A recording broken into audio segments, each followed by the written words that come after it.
Agora, enquanto a gente precisa pensar, Sakamoto, questões estratégicas para o nosso país, tem uma galera que está pensando em questões estratégicas para eles próprios. Olha só, está aqui na coluna da Letícia Casado, no UOL. Parlamentares tentam emplacar a volta das doações de campanha por empresas. Deputados e senadores têm debatido a viabilidade de retomar as doações de campanha realizadas por empresas. Essa prática foi banida em 2015 pelo Supremo, mas está aí na pauta dos parlamentares voltar, nada mais é do que voltar com as doações privadas para as campanhas eleitorais. Teria aí, segundo a Letícia fala aqui na coluna dela, alguns condicionantes, por exemplo, a doação, né, a empresa que doar para um determinado candidato, se esse candidato for eleito, essa empresa não poderia firmar nenhum contrato com o governo desse candidato, a empresa não poderia ficar fazendo aquela roleta que as empresas faziam, que era de você dar um aporte para uma campanha da oposição e o aporte para a campanha da situação, teria que escolher só um candidato, teria algumas condicionantes.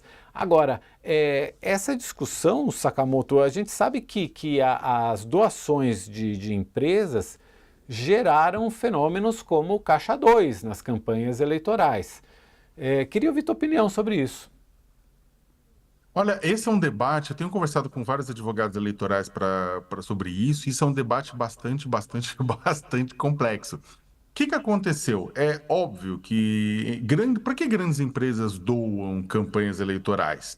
Ah, é porque elas amam a democracia. Alguns até sim, mas outras é que elas querem ver o grupo político que elas defendem, defendem que as opiniões garantam para elas retorno e lucratividade, sejam eleitos, né?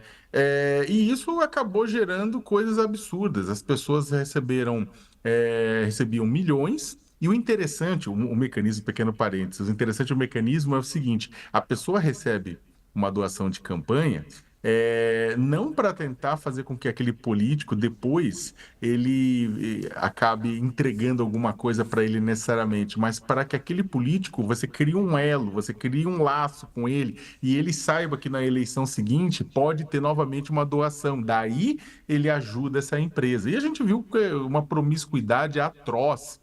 A gente tem visto uma promiscuidade atroz. O que aconteceu foi o seguinte: passou o tempo, a gente teve o financiamento público, né? Esse financiamento público, ele tem crescido muito, né? E sistematicamente ele tem aumentado, né? Acima, na verdade, até do razoável. E não necessariamente a gente tem visto travas para evitar que o poder econômico esteja presente e influencie eleições.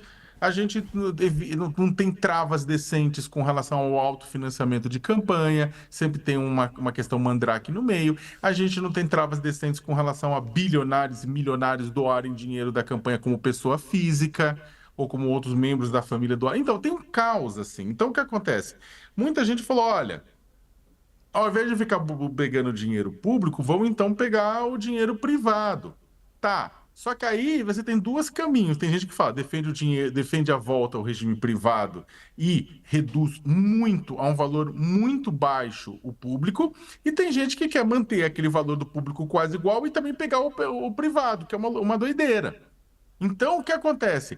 Existem prós e contras em todos esses movimentos, né? Existem prós e contras com relação ao dinheiro público, com relação à transparência. Só que o que a gente tem visto, o grande problema, o que a gente tem visto eleição após eleição é tanto partidos e candidatos rasgarem as regras do financiamento público e usando candidaturas de mulheres não de verdade, assim, para eleger mais mulheres, mas como laranja, como, sabe, utilizando e fraudando cotas para mulheres, fraudando cotas para pessoas negras. A gente vem visto pessoas negras e mulheres continuam subrepresentadas com pouco apoio partidário. A gente tem visto desvios também em campanha. Então tem muita gente que fala assim: ah, então vamos fazer isso com dinheiro totalmente privado, mas não vai acontecer o mesmo rebosteio que acontecia antes. Esse debate é um debate complexo, eu repito, ele não é simples. O financiamento privado trouxe muito problema. o financiamento público também tem seus problemas.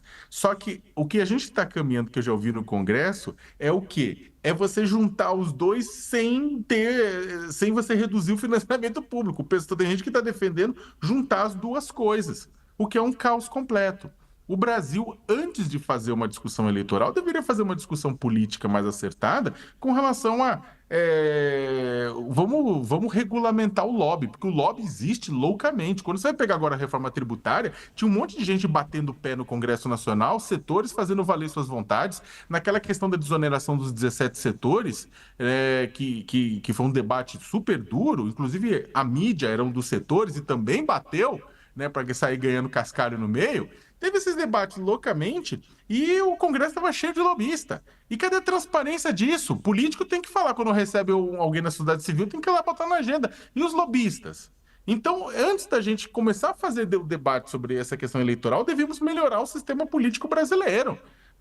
Fazer mudanças firmes para garantir transparência real, para garantir a pessoa vai ficar impossibilitada de fazer um contrato. Às vezes não precisa fazer um contrato. O político defende uma mudança de lei que beneficia um setor econômico inteiro, como a questão da desoneração. E aí, fica como? Né? É complicado, é muito complicado. Né? Hoje eu ainda considero o sistema de financiamento público o melhor se a gente conseguir fazer mudanças para aprimorá-lo. Agora, eu entendo que tenha debates importantes de ambos os casos, porque também aumentando o valor do financiamento público à torta e direita, esse dinheiro acaba entrando no bolso de muita gente, como a gente tem visto.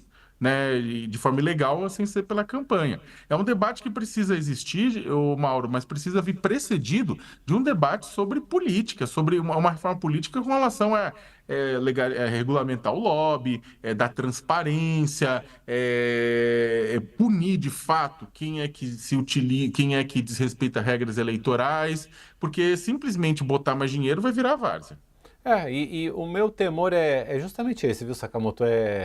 É a qualidade do debate, a qualidade principalmente dos debatedores, que só pensam no lado deles ali e se bobear acaba indo para esse rumo. Vamos liberar os dois lados, a gente continua usando o dinheiro público e vamos aceitar dinheiro privado também, que a gente consegue fortalecer os cofres das campanhas. Eu tenho o meu maior medo é esse, é a qualidade dos debatedores.